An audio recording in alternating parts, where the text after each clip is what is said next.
Hello hi welcome to குக்லாஸ் kitchen. இன்றைக்கி நம்ம கிச்சனில் ஒரு சூப்பரான ஸ்நாக்ஸ் ரெசிபி தான் பார்க்க போகிறோம்.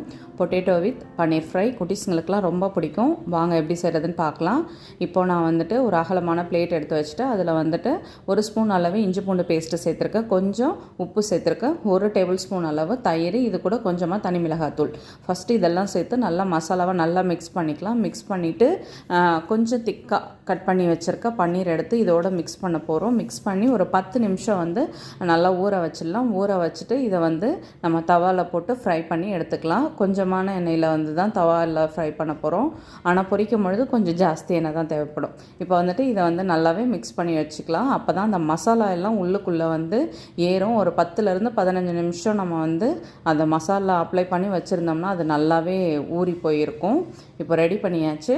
வாங்க அடுத்து உருளைக்கிழங்கை ரெடி பண்ணி எடுத்து வச்சிடலாம். உருளைக்கிழங்கு தோல் சீவிட்டு அதை சிப்ஸ் கட்டையில் வச்சு நல்லா தின்னாக ஸ்லைஸாக கட் பண்ணி எடுத்துக்கலாம். நம்ம வத்தலுக்கெலாம் எப்படி போடுவோம் அதே மாதிரி இதை ரவுண்டாக இதை ஸ்லைஸ் பண்ணி எடுத்துக்கலாம். எடுத்துகிட்டு இதில் கொஞ்சமாக உப்பு சேர்த்து அப்படியே எல்லா பொட்டேட்டோவும் போட்டு வச்சிடலாம். அது கொஞ்சம் நேரத்தில் அதில் இருக்க ஸ்டார்ச் எல்லாம் இறங்கிடும்.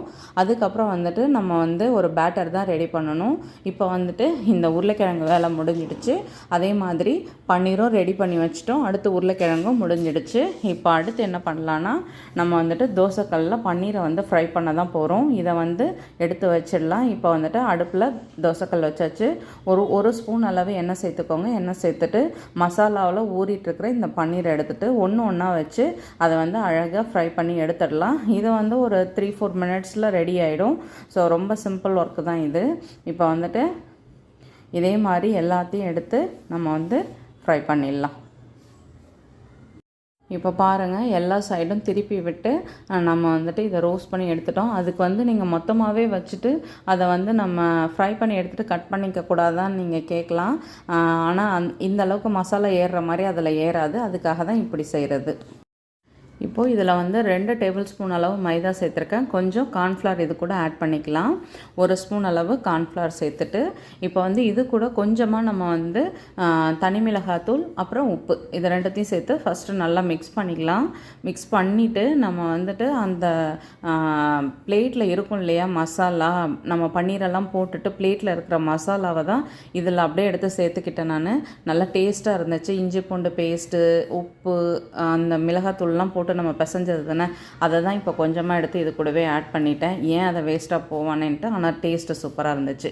இதை ரொம்பவும் தண்ணியாக இல்லாமல் ரொம்பவும் திக்காக இல்லாமல் மாவை கரைச்சிக்கணும். இப்போ பாருங்கள், இதை மாதிரி உங்கள்கிட்ட டூத் பிக் இருந்தால் ஓகே. நான் இன்றைக்கி ஸ்கிவர்ஸை தான் எடுத்து கட் பண்ணி எடுத்து வச்சுட்டேன். உருளைக்கிழங்குக்குள்ளே இந்த மாதிரி ஒரு ஸ்லைஸ் எடுத்து பன்னீரை வச்சுட்டு அப்படியே நல்லா குத்தி எடுத்து அப்படியே எல்லாத்தையுமே இதே மாதிரி ரெடி பண்ணிக்கணும். அவ்வளோதான், ரெடி ஆகிடுச்சா. இதே மாதிரி அடுத்த இதுவும் நம்ம செஞ்சுக்கலாம். இப்போ நம்ம ஃப்ரை பண்ணி வச்சுருக்க பன்னீரை எடுத்துகிட்டு அதை இதுக்குள்ளார வச்சு அப்படியே நம்ம ஒரு டூத் பிக் வச்சு நல்லா இன்சர்ட் பண்ணிடணும். அவ்வளோதான். இதே மாதிரி எல்லாத்தையும் செஞ்சு எடுத்துகிட்டு நம்ம எண்ணெயில் போட்டு ஃப்ரை பண்ண வேண்டியதான். இப்போ இதுக்கு தேவையான அளவு நம்ம எண்ணெயை ஊற்றிட்டு இது நல்லா சூடாகட்டும். நம்ம எல்லாத்தையுமே அதுக்குள்ளே ரெடி பண்ணிடலாம். இப்போ மாவில் இது லைட்டாக அப்படியே அந்த ஸ்டிக்கு பிடிச்சிட்டே நம்ம டிப் பண்ணி எடுத்து எண்ணெயில் போட்டுக்கலாம். இன்னும் கொஞ்சம் அகலமான வானலாக இருந்ததுன்னா நல்லா ஃப்ரீயாக போட்டு எடுத்துக்கலாம். நான் ஒரு கொஞ்சமாக செய்கிறதுனால இதுவே போதும்னு சொல்லிவிட்டு இந்த குட்டி வானல்லே ஊற்றிட்டேன். இங்கே பாருங்கள், இப்போ இதை நல்லா இதில் டிப் பண்ணிவிட்டு அப்படியே எண்ணெயில் போட்டுக்கலாம். கொஞ்சம் குறுகலாக வச்சோம்னா ஒன்று ஒட்டிக்கும். அதுக்கப்புறம் நம்ம பிரிச்சுக்கலாம். போடும் பொழுதே நம்ம தனித்தனியாக வேணும்னா கொஞ்சம் ஜாஸ்தி எண்ணெய் ஊற்றி அகலமான பாத்திரத்தில் வச்சு போடணும். அவ்வளோதான். இப்போ இது நல்லா கிறிஸ்பாக முறுமுறுன்னு வரும். சூப்பராக இருக்கும். ரொம்ப ஹையில் வச்சு பண்ண வேண்டாம். ஆல்ரெடி பன்னீர் நம்ம ஃப்ரை பண்ணியிருக்கிறதுனால அது நம்ம ஹையில் வச்சு பண்ணோம்னா அப்படியே ரொம்ப கருகின மாதிரி போயிடும். ஸோ அது நல்லா இருக்காது. அதனால் நம்ம இதை சிம்லேயே வச்சு இதை நல்லா பொரிச்சு எடுத்துக்கலாம் ஃபஸ்ட்டு. இப்போ பாருங்கள், பொரிச்சாச்சு. நான் ஒரு பேட்ச் ரெடி பண்ணிவிட்டு அடுத்த பேட்ச் எண்ணெயில் போட்டிருக்கேன். இப்போ இது ரெடி ஆகிடுச்சு. சூப்பராக இருக்குது. இது ட்ரை பண்ணால் செம்மையாக இருக்கும். சுட சுட சூப்பராக நம்மளோட பொட்டேட்டோ பன்னீர் ஃப்ரை ரெடி ஆகிடுச்சு. நீங்களும் வீட்டில் ட்ரை பண்ணி பாருங்கள், கண்டிப்பாக பிடிக்கும். வீடியோ பிடிச்சா லைக் பண்ணுங்கள், செஞ்சு பார்த்துட்டு உங்கள் கமெண்ட் சொல்லுங்கள். என்னோடய வீடியோ உங்களுக்கு யூஸ்ஃபுல்லாக இருந்தால் சப்ஸ்கிரைப் பண்ணிக்கோங்க.